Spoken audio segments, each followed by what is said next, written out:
பிரசாதம் வாங்குறாங்க 20 டேஸ் போடுறாங்க. என்ன டேட் மேனுஃபேக்சர் இருக்குது? டேட் பார்த்து சொல்லுங்க. அது எங்கே டேட் இருக்குது பாருங்க. நம்ம எப்போ மேனுஃபேக்சரிங் பண்ணிச்சு யாரும் தெரியும்?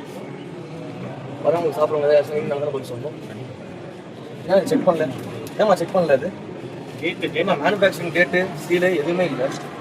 இதில் டேட்டே போடாமல் ஒரு ஸ்டிக்கரு, இதில் ஏதோ ஒரு டேட்டு போட்டுருக்காங்க. இது எந்த டேட்டு தான் மேனுஃபேக்சரிங் பண்ணாங்கன்னு எப்படி தெரியும் உங்களுக்கு? என்ன நீங்கள் எப்படி நீங்கள் இதை கவுண்டர் மெஷர் பண்ணுறீங்க சொல்லுங்கள்? எப்படி கவுண்டர் மெஷர் பண்ணுறீங்க? இல்லைம்மா நீங்கள் சாப்பிட்டு அனுப்புறது இதில் வந்து டேட் இருக்கணும் இல்லையா? ஏதாச்சும் ஒரு டேட்டா இருக்கணும் இல்லையா? அந்த டேட்டை யார் ஆக்சஸ் பண்ணி எப்படி நீங்கள் பார்க்குறீங்க? அன்றைக்கி டேட் மேனுஃபேக்சரிங் பண்ணுறாங்கன்றதை எப்படி என்ஷூர் பண்ணுறீங்க? இப்போ இது 15ஆம் தேதி போட்டிருக்காங்க. 15ஆம் தேதி மேனுஃபேக்சரிங் பண்ணாங்கன்றதுக்கு உங்கள்கிட்ட என்ன ப்ரூஃப் இருக்குது? யார் செக் பண்ணது? இது என்ன எனக்கு எப்படி இது கொடுக்குறீங்கன்னு கேட்குறேன். எனக்கு ஒன்றும் ஐடியாவே இல்லை. எப்படி கொடுக்குறீங்கன்னு எனக்கு தெரியல.